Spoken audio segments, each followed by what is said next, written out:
Hello friends, already நம்ம classification of dispersed system அந்த character போன வீடியோவில் பார்த்தாச்சு. அதுக்கு மேலே டைம் இல்லை, அதை வச்சு அடுத்த வீடியோவில் போகிறேன்னு சொல்லிட்டேன். இந்த வீடியோவில் size and shape of colloidal particles and classification of colloidal compartment and general characters பார்க்கலாம். கம்பேரிட்டிவ் அக்கௌண்ட் ஆஃப் ஓகேவா.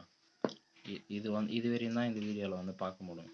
ஆப்டிக்கல் அண்ட் கைனெட்டிக் 10 மார்க், அது ரொம்ப பெருசாக போகும். அது அடுத்த வீடியோவில் போடுறேன் ஓகேவா. இந்த வீடியோவில் நம்ம நான் ஆல்ரெடி கிளாசிஃபிகேஷன் ஆஃப் டிஸ்பர்ஸ்டு சிஸ்டமும் அதோட கொலாய்டல் டிஸ்பர்ஷன் டெஃபினிஷன்ஸு அப்புறம் ஜெனரல் கேரக்டர்ஸ்லாம் போட்டேன்.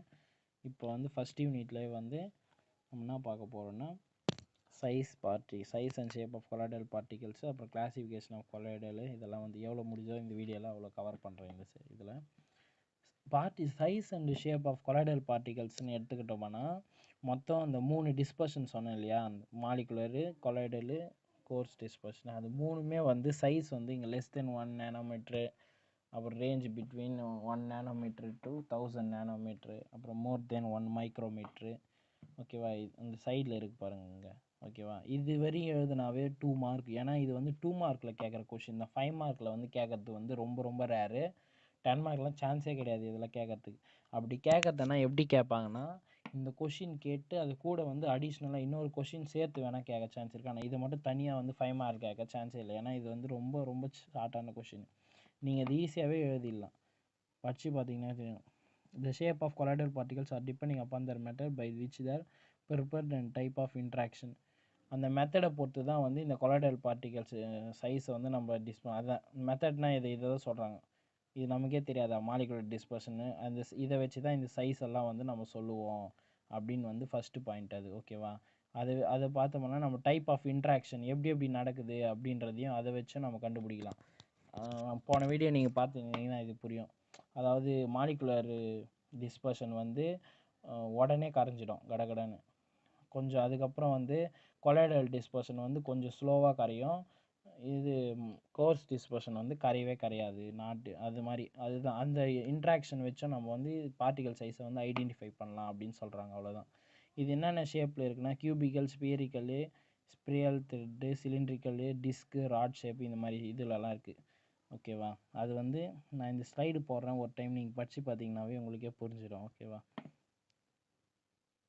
அடுத்தது அவ்வளோதான். மற்றபடி இதில் ஒன்றும் சொல்கிறதுக்கு அவ்வளோ ஒன்றுமே இருக்காது இதில் ஃப்ரெண்ட். அவ்வளோதான்.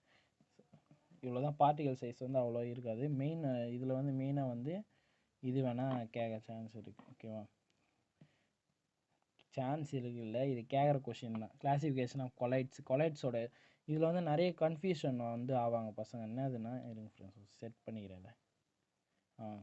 Classification of dispersed phase system அப்படின்னு கேட்டு கிளாசிஃபிகேஷன் ஆஃப் கொலைட்ஸ். இது ரெண்டுமே யூனிட் 1ல் வர வச்சு நீங்கள் மாற்றி எழுதிறீங்க. டிஸ்பர்ஷன் சிஸ்டம் கேட்டால் அந்த சாலிட் சேர்ந்து என்னவா வருது, லிக்விட் சேர்ந்து என்னவா வருது, சாலிட் கேஸ் சேர்ந்து என்ன வருது, அது மாதிரி தான் எழுதணும். கிளாசிஃபிகேஷன் ஆஃப் கொலைட்ஸ்ன்னு கேட்டால் மட்டும்தான் அந்த 3 டைப்ஸ் இருக்குது கிளாசிஃபிகேஷன், இது எழுதணும். மாற்றி எழுதிடக்கூடாது. நிறைய பேர் இதில் கன்ஃபியூஸ் ஆவாங்க. அதனால் நல்லா பார்த்துங்க ஓகேவா. ஒன்றும் இல்லை, கொலைட்ஸ் எப்படி டிஃபெண்ட் ஆகுதுன்னா, இன்ட்ராக்ஷன்னா எது, டிஸ்பர்ஸ்டு ஃபேஸ் இருக்கு இல்லையா, அந்த சால்வெண்ட்டும் டிஸ்பர்ஸ்டு ஃபேஸ் சொல்யூட்டையும் டிஸ்பர்ஷன் மீடியம் சால்வெண்ட் ரெண்டுத்தையும் சேர்த்தா எப்படி இன்ட்ராக்ட் ஆகுது அப்படின்றது தான் கொலைட். நம்ம ஸ்டார்டிங்லேயே பார்த்துட்டோம். அது எதை கொடுத்துருக்காங்க டெஃபினேஷன், வேறு ஒன்றும் இல்லை. 3 டைப்பு, லயோஃபிலிக்கு, லயோஃபோபிக்கு, அசோசியேஷன் கொலைட்ஸ் 3 டைப்புக்கு 3 இது இருக்குது. ஃபோன் பிடிஎஃப் ரொட்டேட் ஆகிருக்கும். அப்படி உங்களுக்கு ஏற்ற மாதிரி அட்ஜஸ்ட் பண்ணிக்கோங்க ஓகேவா. அடுத்தது ஒன்றுமே இல்லை, இது செம்ம ஈஸி ஃப்ரெண்ட்ஸ், பார்த்தோன்னே பிடிச்சிடலாம்.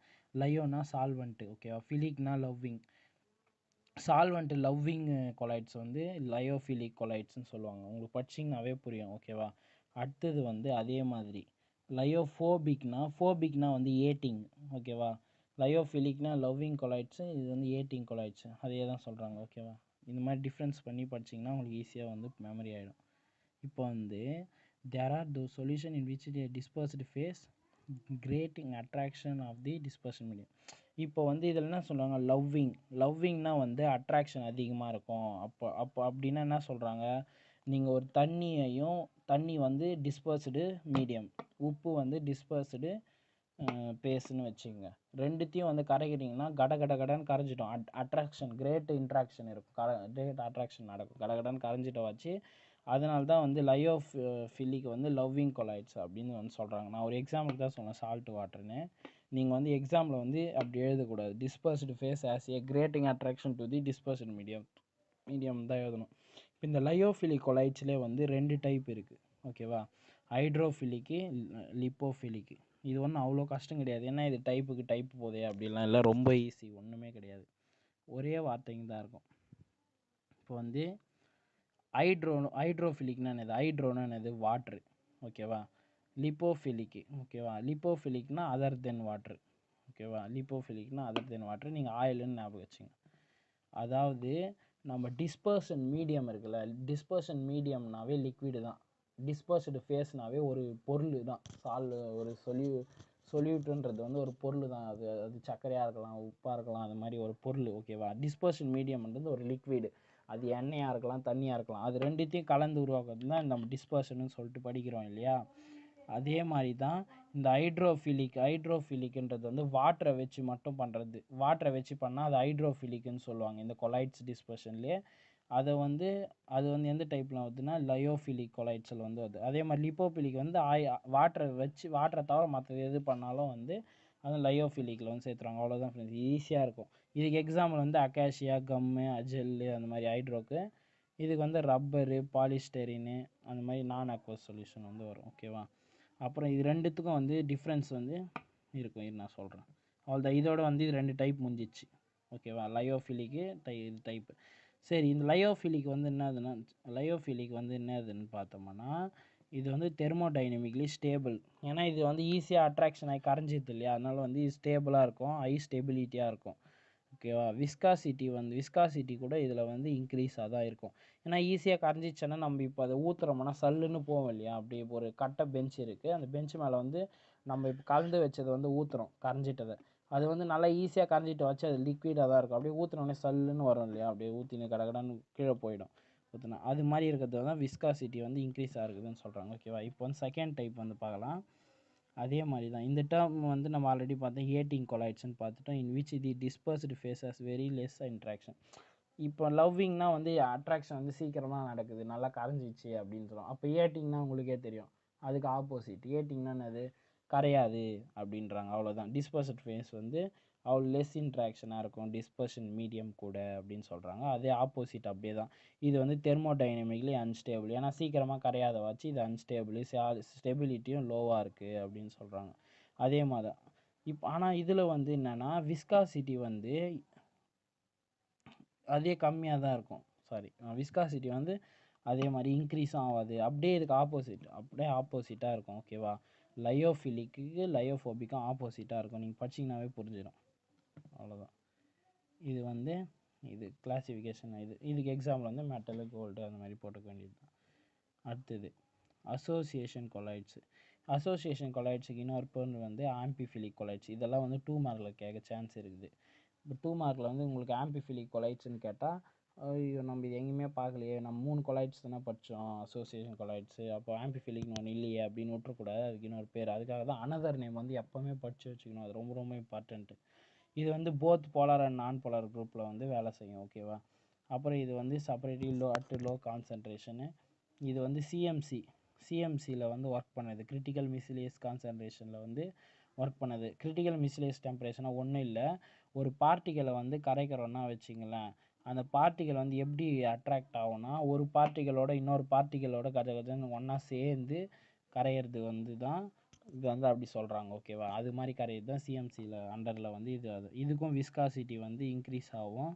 ஏன்னா கரைஞ்சிது இல்லையா இதில், அதனால் விஸ்காசிட்டி வந்து இன்க்ரீஸ் ஆகும். கரையிற வாட்சி இதுலேயும் தெர்மோடைனமிக்லேயே ஸ்டேபிளாக தான் இருக்கும். இதோ இங்கே இருக்கு பாருங்கள், it is also thermodynamically stable. நான் சொன்னது தான் தி அசோசியேட். இது வந்து எதை பேஸ் பண்ணியிருக்கேன்? சிஎம்சி ஃபார்மை வந்து பேஸ் பண்ணியிருக்கோம். இதே பாயிண்ட்ஸ் தான் வந்து ரிப்பீட்டட் ஆகும். இதில் வந்து கிளாசிஃபிகேஷன் ஆஃப் கொலைட்ஸ் வந்து நம்ம பார்த்தாச்சு. இதுக்கப்புறம் என்னென்னா இந்த கொலைட்ஸ் வந்து இதுலேயே இன்னொரு ஜென்ரல் ப்ராப்பர்ட்டி இருக்குது. ஆல்ரெடி வந்து நம்ம ஜென்ரல் கேரக்டரிஸ்டிக்னு வந்து டிஸ்பர்ஷன் சிஸ்டமில் பார்த்தோம் 3 கொலைட்ஸுக்கு.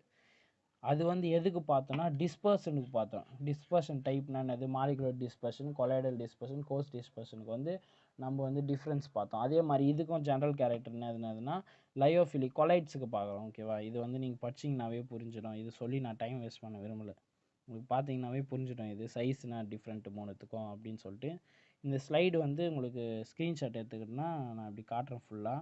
பிடிஎஃப்பும் வந்து நான் டெலகிராம் குரூப்பில் அந்த லிங்க் இருக்கும் கீழே, அது தொட்டு ஜாயின் பண்ணிட்டீங்கன்னாவே அப்படி உங்களுக்கு வந்து அந்த லிங்க் ஓப்பன் ஆகலை அப்படின்னா நீங்கள் போயிட்டு டெலகிராம் வச்சுருந்தீங்கன்னா அதில் போயிட்டு அந்த சர்ச்சில் போயிட்டு லேர்ன் வித் ஜீவித்னு அப்படியே நம்ம யூடியூப் சேனல் பேர் டைப் பண்ணிங்கன்னா அப்படியே உங்களுக்கு அந்த சேனல் வந்துடும். ஜாயின் பண்ணிங்கன்னா அதில் நீங்கள் போயிட்டு அந்த நிறைய நோட்ஸ் இருக்குது, தேடுறதுக்கு கஷ்டமாக இருக்குன்னா அங்கே சர்ச் பட்டன் இருக்கும், அதில் போயிட்டு நீங்கள் வந்து கொலைட்ஸ் டிஸ்பர்ஷனு அப்படின்னு போட்டிங்கனாவே உங்களுக்கு வந்து அந்த ஸ்லைடு வந்து வந்துடும், லெசன் பேர் போட்டிங்கனாவே. ஓகே, அப்படி இல்லைன்னா PP2 அப்படின்னு டைப் பண்ணிங்கனாவே அந்த பிபியில் என்னென்ன போட்டிருக்கணும் அதெல்லாம் வந்துடும். ஓகேவா, சரி இப்போ அப்படியே பார்த்துங்க. இது நான் சொல்கிறது ஈஸி தான், இது உங்களுக்கே புரிஞ்சிடும். ஓகேவா, அடுத்தது இது வந்து ரொம்ப பெருசாக போகும், இது நான் நெக்ஸ்ட் வீடியோவில் போடுறேன் ஃப்ரெண்ட்ஸ். இது ஏன்னா இது வந்து 10 மார்க் கொஷின், இது ரொம்ப பெருசு, இது நான் அடுத்த வீடியோவில் போடுறேன்.